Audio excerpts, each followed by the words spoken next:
Hello, എല്ലാവർക്കും അപ്ഡൗട്ടിലേക്ക് ഒരിക്കൽ കൂടി സ്വാഗതം. മോഡൽ പരീക്ഷാ ഹാളിലേക്ക് പോകാൻ പോവുകയാണ് നിങ്ങൾ. നാളെ നിങ്ങൾക്ക് ആദ്യം ഫസ്റ്റ് ലാംഗ്വേജ്, അത് മലയാളമാവും, സംസ്കൃതമാവും, അറബിയാവും, ഉച്ച കഴിഞ്ഞിട്ട് മലയാളം സെക്കൻഡ്.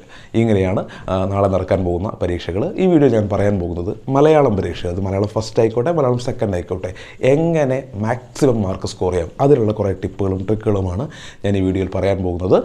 പറയുന്ന കാര്യങ്ങൾ ശ്രദ്ധിച്ച് കേൾക്കുക. നിങ്ങളൊരു SSLC വിദ്യാർത്ഥിയാണ് എങ്കിൽ തീർച്ചയായിട്ടും നിങ്ങൾ ഈ ചാനൽ സബ്സ്ക്രൈബ് ചെയ്യണം. കാരണം എല്ലാ സബ്ജക്റ്റുകളുമായി ബന്ധപ്പെട്ട് വളരെ യൂസ്ഫുൾ ആയിട്ടുള്ള വീഡിയോകൾ റിവിഷൻ ക്ലാസ്സുകളായിട്ടും സ്റ്റഡി ടിപ്സ് ആയിട്ടും സ്റ്റഡി ട്രിക്സ് ആയിട്ടും ഷുവർ ക്വസ്റ്റ്യൻസ് ആയിട്ടും ഒക്കെ ഈ ചാനലിലൂടെ നിങ്ങൾക്ക് നിരന്തരം ലഭിച്ചുകൊണ്ടിരിക്കും, പരീക്ഷ കഴിയുന്നത് വരെ. സോ തീർച്ചയായിട്ടും ഈ ചാനൽ സബ്സ്ക്രൈബ് ചെയ്യുക, നിങ്ങളുടെ കൂട്ടുകാർക്ക് എല്ലാവർക്കും ഷെയർ ചെയ്യുകയും ചെയ്യുക. ഓക്കെ, സോ മലയാളം പരീക്ഷയിൽ 17 ചോദ്യങ്ങളാണ് നിങ്ങൾക്ക് ഉണ്ടാവുക. 17 ചോദ്യങ്ങൾക്ക് കൂടി 53 മാർക്കാണ് മൊത്തമുള്ളത്. അതിൽ 40 മാർക്കിൻ്റെ ചോദ്യങ്ങളാണ് നിങ്ങൾ അറ്റൻഡ് ചെയ്യേണ്ടത്.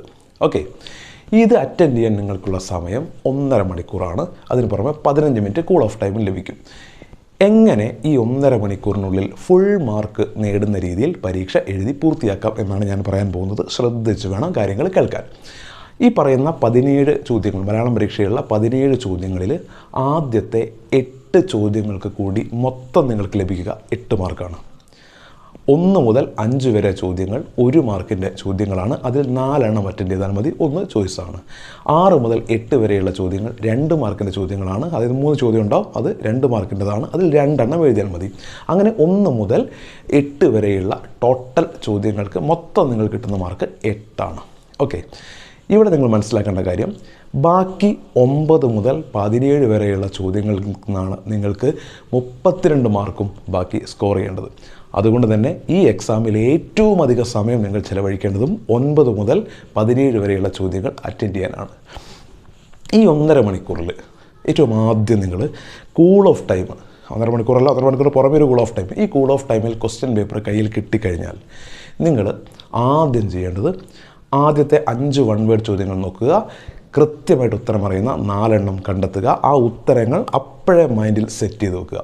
ആ 4 വൺ വേർഡ് ഉത്തരങ്ങൾ, അല്ലെങ്കിൽ 4 1 മാർക്ക് വൺ വേർഡ് തന്നെയാണെന്നില്ല, 1 മാർക്ക് ചോദ്യത്തിൻ്റെ 4 ഉത്തരങ്ങൾ അപ്പോഴേ മനസ്സിൽ സെറ്റ് ചെയ്ത് വെക്കുക. അതേപോലെ 2 മാർക്ക് ചോദ്യങ്ങൾ 3 ഉണ്ടല്ലോ, അതിൽ ഏറ്റവും നന്നായിട്ട് ഉത്തരം എഴുതാൻ പറയുന്ന 2 മാർക്കിൻ്റെ 2 ചോദ്യങ്ങൾ. ഈ 2 മാർക്ക് ചോദ്യങ്ങൾ 2 3 വാചകം മാത്രം എഴുതിയാൽ മതി, നിങ്ങൾ കുറേ എഴുതി വെക്കരുത്. ഓക്കെ, അതും കൃത്യമായിട്ട് മനസ്സിൽ കണ്ടെത്തി വെക്കുക. ഇതാണ് ഏറ്റവും ആദ്യം നിങ്ങൾ കൂൾ ഓഫ് ടൈമിൽ ചെയ്യേണ്ടത്. അല്ലാതെ കൂൾ ഓഫ് ടൈമിൽ നിങ്ങൾ ആദ്യം പോയിട്ട് അവസാനത്തെ ചോദ്യങ്ങൾ വായിച്ച് അതൊന്നുമല്ല നിങ്ങൾ ആദ്യം ചെയ്യേണ്ടത്. ആദ്യത്തെ 8 ചോദ്യങ്ങൾ ഉത്തരം കണ്ടെത്തി വെക്കുക. ആൻസർ ഷീറ്റ് കയ്യിൽ തന്നാൽ ഉടൻ, നിങ്ങൾക്ക് എഴുതി തുടങ്ങാനുള്ള ടൈം ഉണ്ടല്ലോ, കൂൾ ഓഫ് ടൈം കഴിഞ്ഞിട്ട് എക്സാം തുടങ്ങുന്ന ടൈം ഉണ്ടല്ലോ, ആദ്യത്തെ 10 മിനിറ്റിനുള്ളിൽ 10 പോലും നിങ്ങൾക്ക് ആവശ്യമുണ്ടാവില്ല, പരമാവധി 10 മിനിറ്റ് എടുക്കാം. ആ 10 മിനിറ്റിനുള്ളിൽ ഈ 8 ചോദ്യങ്ങൾ ഉത്തരവും എഴുതി കഴിഞ്ഞിട്ടുണ്ടാവണം. അത് എത്ര കുറയ്ക്കാൻ പറ്റുമോ അത്രയും നല്ലത്. മാക്സിമം നിങ്ങൾക്ക് 10 മിനിറ്റ് എടുക്കാം. വേണ്ടി വരില്ല, കാരണം നിങ്ങൾ ആദ്യം ഉത്തരം കണ്ടെത്തിയതാണ്. 4 വൺ വേർഡ് എഴുതാൻ നിങ്ങൾക്ക് 1 മിനിറ്റോ 2 മിനിറ്റോ മതി. ബാക്കി 2 മാർക്ക് ചോദ്യം എഴുതാൻ മാക്സിമം ഒരു 3 4 5 മിനിറ്റ് മതി. സോ ഈ രീതിയിൽ 10 മിനിറ്റിനുള്ളിൽ നിങ്ങൾ എന്ത് ചെയ്യണം, ആദ്യത്തെ 8 ചോദ്യങ്ങളുടെ ഉത്തരം എഴുതണം. അതിന് ശേഷമാണ് ബാക്കി ചോദ്യങ്ങൾ അറ്റൻഡ് ചെയ്യേണ്ടത്. ഇനിയാണ് നിങ്ങൾ ശ്രദ്ധിക്കേണ്ട കാര്യം. ഇനി ആദ്യത്തെ 8 ചോദ്യങ്ങൾ അറ്റൻഡ് ചെയ്യുമ്പോൾ നിങ്ങൾ ഒരു കാരണം, ചിലപ്പോൾ നിങ്ങൾക്ക് 5 വൺ വേർഡ് ചോദ്യങ്ങൾ ഉത്തരവും അറിയാമായിരിക്കാം, പക്ഷേ നിങ്ങൾ 5 എഴുതണ്ട. നിങ്ങൾക്ക് ഏറ്റവും നന്നായിട്ട് ഉറപ്പുള്ള 4 എണ്ണം മാത്രം എഴുതിയാൽ മതി. ഇനി 2 മാർക്കിൻ്റെ 3 ചോദ്യങ്ങളിൽ ചിലപ്പോൾ നിങ്ങൾക്ക് 3 അറിയാമായിരിക്കും, പക്ഷേ നിങ്ങൾ അതിൻ്റെ ഒന്നും ആവശ്യമില്ല. നിങ്ങൾ ആ 2 എണ്ണം മാത്രം അവിടെ എഴുതിയാൽ മതി. 3ാമത്തത് അറിയാമെന്ന് കരുതി ആദ്യമേ നിങ്ങൾ എഴുതി വെക്കണ്ട. ഓക്കെ, പിന്നെയാണ് ഏറ്റവും പ്രധാനപ്പെട്ടത് 4 മാർക്കിൻ്റെ ചോദ്യങ്ങൾ 6 എണ്ണമുണ്ട്. 5 ചോദ്യങ്ങൾക്ക്, അതായത് 5 എണ്ണത്തിനാണ് നിങ്ങൾക്ക് ഉത്തരം എഴുതേണ്ടത്. 5 × 4 20 മാർക്കാണ് ആ ഭാഗത്ത് നിന്ന് കിട്ടുന്നത്. ഇവിടെ ഏറ്റവും കൃത്യമായിട്ട് ഉത്തരം അറിയുന്ന ആ 4 മാർക്കിന് 5 ചോദ്യങ്ങൾ സെലക്ട് ചെയ്ത് അത് നിങ്ങൾ എഴുതി പൂർത്തിയാക്കണം. ഇവിടെ ശ്രദ്ധിക്കേണ്ട ഒരു പ്രധാനപ്പെട്ട കാര്യം, 4 മാർക്കിൻ്റെ ചോദ്യങ്ങളോട് നിങ്ങളുടെ അരപ്പുറത്തിൽ ഉത്തരം എഴുതാനാണ് പറയുന്നത്. ഒരു പുറം എന്ന് വെച്ചാൽ ഒരു പേപ്പർ 2 സൈഡ് ഉണ്ടല്ലോ, അതിൽ ഒരു സൈഡിനെയാണ് നമ്മൾ ഒരു പുറം എന്ന് പറയുന്നത്. ഒരു പേപ്പറിന് 2 സൈഡ്, 2 വശങ്ങളുണ്ട്. അതിൽ ഒരു വശത്തെയാണ്, ഒരു സൈഡിനെയാണ് നിങ്ങളോട് ഒരു പുറം എന്ന് പറയുന്നത്. അതിൻ്റെ പകുതിയാണ് അരപ്പുറം എന്ന് പറയുന്നത്. ഓക്കെ, അപ്പോൾ അരപ്പുറത്തിൽ എഴുതാൻ കറക്റ്റ് അരപ്പുറം എന്നല്ല, നിങ്ങൾക്ക് കുറച്ചുകൂടിയൊക്കെ വേണമെങ്കിൽ അധികം എഴുതാം. നിങ്ങൾക്കൊരു തൃപ്തി വരണമെങ്കിൽ ചിലപ്പം കുറച്ചുകൂടി അധികം എഴുതേണ്ട 4 മാർക്കല്ലേ, നിങ്ങൾക്ക് എഴുതാം. പക്ഷേ ഒരു കാരണവശാലും നിങ്ങൾ അനാവശ്യമായിട്ട് വലിച്ചു വാരി ഒരു പുറം മുഴുവനും അപ്പുറത്തിൻ്റെ പകുതിയും ഒന്നും 4 മാർക്കിലെ ചോദ്യത്തിന് ഉത്തരം എഴുതി വെക്കരുത്. അങ്ങനെ എഴുതി വെച്ചാലുള്ള കുഴപ്പം അതിൻ്റെ ആവശ്യമില്ല. അത് നിങ്ങൾക്ക് സമയം നഷ്ടപ്പെടുത്തും എന്നുള്ളതാണ്. അനാവശ്യമായിട്ട് നിങ്ങളുടെ സമയത്തെ അത് നഷ്ടപ്പെടുത്തും. കാരണം ഒരു അരപ്പുറത്തിൻ്റെ ഒരു 4 മാർക്കിലെ ചോദ്യത്തിന് അവരാവശ്യപ്പെടുന്ന അരപ്പുറം എഴുതാനാണ്. നിങ്ങൾക്ക് കുറച്ചുകൂടി അധികം എഴുതാം. പക്ഷേ നിങ്ങൾ അതിന് പകരം ഒരു സൈഡ് മുഴുവനായിട്ടും ബാക്കി സൈഡിൻ്റെ പകുതിയുമൊക്കെ എഴുതി കഴിഞ്ഞാൽ ഉണ്ടാകുന്ന ഏറ്റവും പ്രധാനപ്പെട്ട പ്രശ്നം മറ്റൊരു ചോദ്യത്തിന് ഉത്തരം എഴുതാനുള്ള നിങ്ങളുടെ സമയമാണ് നഷ്ടപ്പെടുക. അത് ഒരിക്കലും സംഭവിക്കാൻ പാടില്ല. കാരണം നിങ്ങളിപ്പോൾ ഒരു 4 മാർക്കിൻ്റെ ചോദ്യത്തിന് 1.5 പേജ് എഴുതി വെച്ച് അടുത്ത ചോദ്യത്തിനും എഴുതി വെച്ചാലും അല്ലെങ്കിൽ ആ 1.5 പേജ് എഴുതിയാലും അതിന് 4 മാർക്ക് കിട്ടും. ഇനി നിങ്ങൾ ഒരു പുറത്തിൻ്റെ ഒരു 3/4 ഭാഗം എഴുതിയാലും നിങ്ങൾക്ക് 4 മാർക്ക് കിട്ടും. നിങ്ങൾ അതിന് പകരം ഒരുപാട് 1-2 പേജ് എഴുതി വെച്ച് നിങ്ങൾക്ക് 4 മാർക്ക് ചോദ്യത്തിന് ആരും 5 മാർക്കോ 6 മാർക്കോ തരില്ല. സോ ആ 4 മാർക്കിന് ആവശ്യമുള്ളത് മാത്രം നിങ്ങൾ എഴുതിയാൽ മതി. പകരം നിങ്ങൾ ഒരുപാട് എഴുതി കഴിഞ്ഞാൽ അവസാനത്തേക്ക് ഏതെങ്കിലും ഒരു 4 മാർക്ക് ചോദ്യമോ അല്ലെങ്കിൽ 6 മാർക്ക് ചോദ്യമോ അറ്റൻഡ് ചെയ്യാനുള്ള സമയം നിങ്ങൾ നഷ്ടപ്പെടും. അവസാനം 1.5 മണിക്കൂർ അവസാനിക്കുമ്പോൾ നിങ്ങൾക്ക് വീണ്ടും ചിലപ്പോൾ ഒരു ചോദ്യമോ 2 ചോദ്യമോ ഒക്കെ എഴുതാൻ ബാക്കി ഉണ്ടാവും എന്നുള്ളത് ഓർക്കുക. സോ സമയം നഷ്ടപ്പെടാൻ വലിയ സാധ്യത ഇങ്ങനെ നിങ്ങൾ അമിതമായിട്ട് ഉത്തരം എഴുതുന്നത് കൊണ്ടുണ്ടാവും. സോ ഒരിക്കലും അങ്ങനെ നിങ്ങൾ ഉത്തരം എഴുതാൻ പാടില്ല. ഇനി മറ്റൊരു പ്രധാനപ്പെട്ട കാര്യം, 4 മാർക്കിൻ്റെ 6 ചോദ്യങ്ങളുണ്ട്. അതിൽ 5 എണ്ണം എഴുതിയാൽ മതി. ചിലപ്പം 6ാമത് നിങ്ങൾ നന്നായിട്ട് അറിയുന്നതായിരിക്കും. അപ്പോൾ നിങ്ങൾക്ക് തോന്നും ഇതും കൂടി അങ്ങ് എഴുതി വെച്ചേക്കാം, ഇതിൽ ഏറ്റവും ബെസ്റ്റ് അവർ എടുത്തോട്ടെ എന്ന്. എഴുതാം, അതിന് കുഴപ്പമൊന്നുമില്ല. പക്ഷേ സ്റ്റാർട്ടിങ്ങിൽ അല്ലെങ്കിൽ തുടക്കത്തിൽ എക്സാം എഴുതി പോകുമ്പോൾ നിങ്ങളൊരു കാരണവശാലും ഈ 6ാമത്തെ ചോദ്യത്തിന് എക്സ്ട്രാ വരുന്ന ഈ ചോയ്സ് ക്വസ്റ്റ്യനിൽ എക്സ്ട്രാ വരുന്ന ചോദ്യത്തിന് കൂടി ഉത്തരം എഴുതരുത്. അത് നിങ്ങൾക്ക് എഴുതേണ്ടത് എപ്പോഴാണ് എന്ന് ഞാൻ പറഞ്ഞുതരാം. തുടക്കത്തിൽ 6ൽ 5 എണ്ണം എഴുതാൻ പറഞ്ഞാൽ ആ 5 എണ്ണം എഴുതി കംപ്ലീറ്റ് ചെയ്യുക. എന്നിട്ട് നേരെ തൊട്ടടുത്ത് വരുന്ന 6 മാർക്കിൻ്റെ 3 ചോദ്യങ്ങളുണ്ടല്ലോ, അതിൽ 2 എണ്ണം എഴുതാൻ പറഞ്ഞിട്ടുണ്ടല്ലോ, ആ 2 എണ്ണവും എഴുതുക. എന്ന് വെച്ചാൽ 1 മാർക്കിൻ്റെ 4 ചോദ്യങ്ങളും അറ്റൻഡ് ചെയ്യുക.